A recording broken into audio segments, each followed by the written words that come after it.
Hello, welcome. Yep, okay, so I know I've been a bit quiet on this channel. I know that I haven't been around Dover much. We're filming. There's been a lot going on, and I did a video on my vlog channel, talk channel, about the situation, and I'll link it at the end of the video or in the description below. Watch that video, that'll explain everything. I did go out and do some walk and talks before certain thing happened, and they've been on for a week. I've had them all edited and stuff, but I haven't uploaded them, so I'm gonna put them all in this video. Time skips to each one, that you get to watch all three if you want to. Before I got some news, it was at the time was very anxiety driven, but now it's okay. I've just got to live with something, that's all. Nothing bad. Just watch the video after watching this and you'll find out. But yeah, so here are my 3 walk and talks, which should have been up last week, but I didn't. I haven't recorded any yet. I'm going Tuesday. Got Tuesday off work, so I'm going to go out and film some walk and talks on Tuesday. Don't know where I'm going to go, but I'll go somewhere and chat, somewhere hopefully different. I don't know yet. So time skips below to different ones if you want to skip to a different one, but thank you so much. And yeah, hopefully next week or so back to normal videos.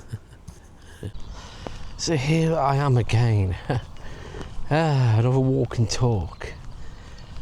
My plan today was I was going to go to Folkestone or Canterbury. I thought, do some walk and talk somewhere different. Then they looked at the weather thinking, you know what, I'll come back up to Whitfield where I did the last walk and talks. So yeah, different day, same location. So the first walk and talk is going to be about the concerts I've been to in my life. So I've only been to a couple of concerts. 2 were Michael Jackson, 1 was Madonna. So the Michael Jackson one I think was 1989. I can't remember if it was a history tour or something, I can't remember now. But the difference between the concerts where Madonna was more of a audience pleaser, where she got the audience participating in and stuff like that, singing along and chatted and stuff like that, made them a bit of interaction. Michael Jackson was more visually pleasing kind of thing, effects and stage sets and stuff and things like that. But the first Michael Jackson, it was for half an hour he had to go off stage because his nose had a bit of an accident. But the experience was phenomenal. I can't remember exactly the price of the tickets. This is 1989, so I think it was 40 quid or something. I can't remember now, it's a long time ago. I think it was at Aintree Racecourse. Yeah, Aintree Racecourse. Wow, yeah. So, yeah, and the Madonna one was at the old Wembley Stadium, which was really interesting. It was, I went on the Sunday, I think the Saturday, she Guinness Book of Records by asking everyone to say the F word and all the stadium kind of thing. Blonde Ambition World Tour. It's that was just fantastic. The way she interacted with the audience and stuff. It was the same time the film Dick Tracy come out. It came out a few weeks after. So there's a lot of songs from the Dick Tracy movie. But I know that, I could have gone to more concerts when I was an 80s person, I just think, to me, of course, the second Michael Jackson one was 1992 or something. That was just phenomenal. The jetpacks and stuff. We know he wasn't in the jetpack, but, just totally amazing sets. Amazing, you can see it cost millions and millions of pounds in production to the concerts. But yeah, the concerts I've been to. I've been to anything else really. Nothing. There were a few start-up acts. I think Michael Jackson one, we had Queen Latifah first of all, and then the second one was Kim Wilde, yeah. The Madonna one I can't remember actually.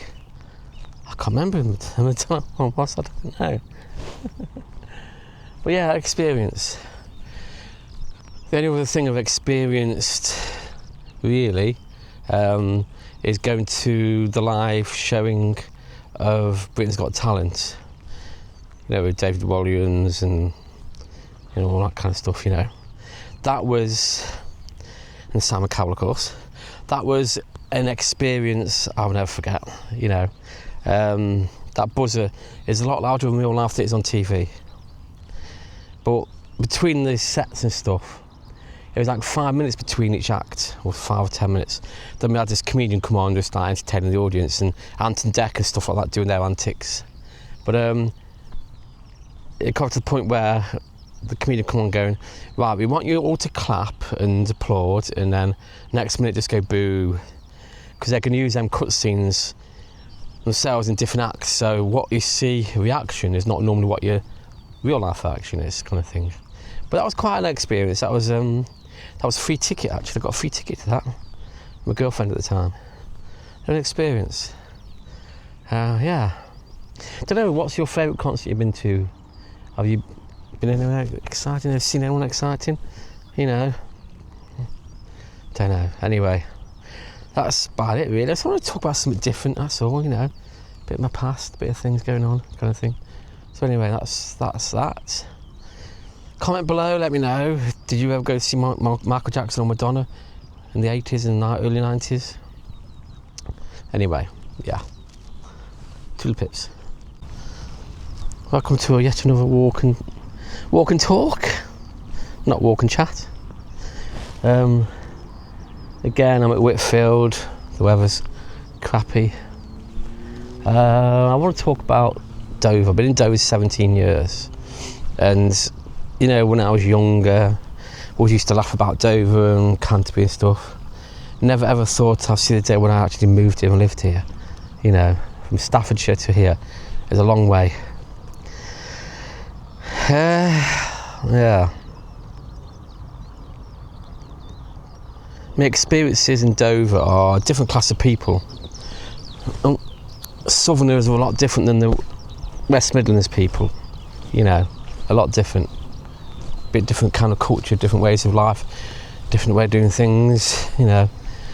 Yeah, the history side of Dover is quite phenomenal. From World War II, you know, the White Cliffs of Dover, the war rooms, all that stuff, all the abandoned buildings that were used in World War. Yeah, it's just, we've got Dover Castle and that kind of stuff. There's so much in Dover, you know.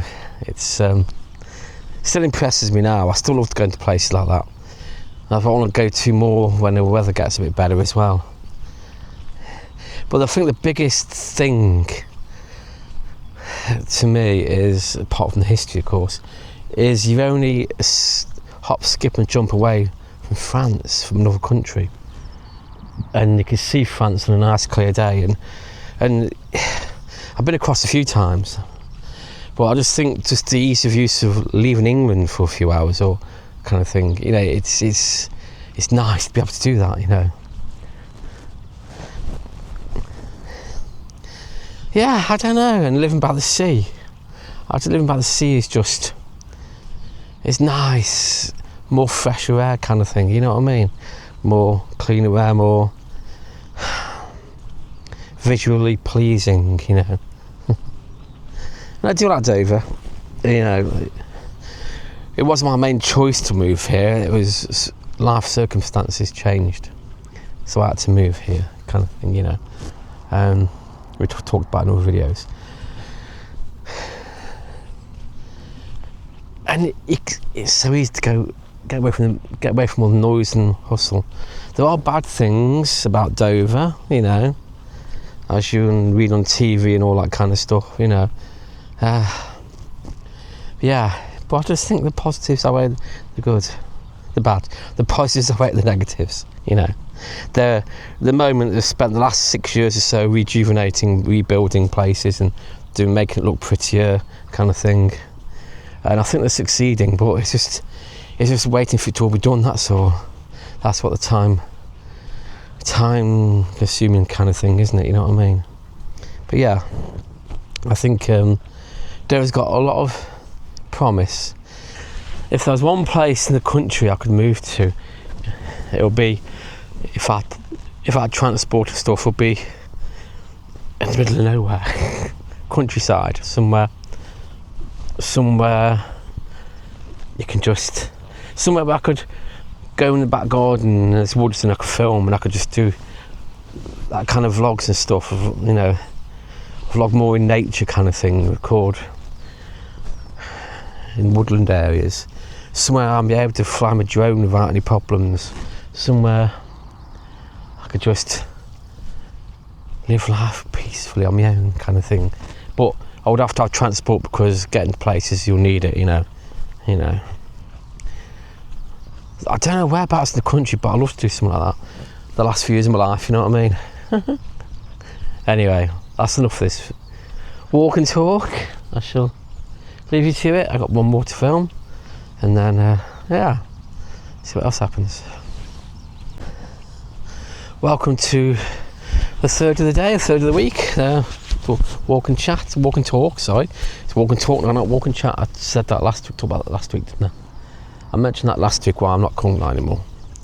Okay, so let's talk about Stafford itself. My hometown, Stafford. Right, yeah, I was born in the summer of 1969 in Staffordshire. I lived in Stafford until the age of 38, and then I moved to Dover. Now I'm 55. What I love and still love about Stafford is you just to skip away from the countryside. It's just my hometown. You know, hometown is all. You gotta love your hometown, really, aren't you? I mean, if you move out of there, you miss it a lot. You know, I know the place off by art. I know the town, even though it must be changed by now. The friends, I miss my friends. The friends you make, because you know, you live your life, go to school, keep your school friends for most of your life. You know, all that kind of stuff. The history side of it is because Stafford's in the Domesday Book, which is a little bit interesting. And you're only a bus trip away from Wolverhampton, Birmingham, Stoke-on-Trent, Hanley, Alton Towers. You're so close to some big places like in Dover, close to Canterbury, to Folkestone, but Birmingham and stuff like that. You know, it's, I used to love going to Birmingham, going to Penkridge Market. I've got some damn good memories which I'm never going to forget. You know, I just wish I did this YouTubing stuff when I was living in Stafford, but this wasn't a thing in them days, you know. But I would love to have recorded some of the stuff. I'd love to go back to Stafford one day and just record a lot of stuff, you know, like the places I used to live, what's changed. But what I miss the most is Cannock Chase, Milford Common. That was a beautiful woodlands forest, you know, a lot of history, a lot of strange things going on there, kind of thing. I mean, here we got Pluckley Forest, you got a few little woodland areas, but you know, I miss Cannock Chase because, yeah, I know that place and it's my hometown, you know what I mean? Well, it's only down the road from my hometown. Yeah, the first few years of being in Dover, I didn't miss Stafford so much.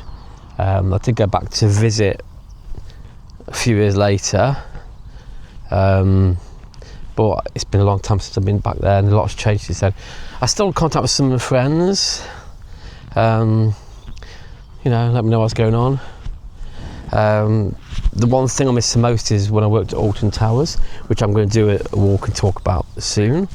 My experiences working there, which was just amazing. Never get a job as good as that ever again, and I know that for definite, you know. So, have you moved away from your hometown? Do you miss it? Do you have any good memories of your hometowns? You know, have you moved about 5,000 times away from your place and stuff?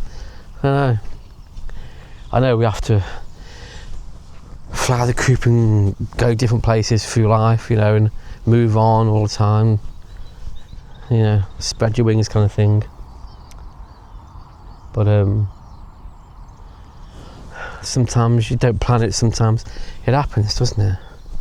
But Stafford is always remain in my heart is the place I'd like to go back to. Really would. It's just so far away, and it's like, you know, it's a bit of a journey getting there, but one day I will, and I'll walk around and vlog and show you the town, what I remember, what's new. I know there's a lot of things. There's a new cinema there, there's a shopping centre which wasn't there, you know. God, yeah, so much.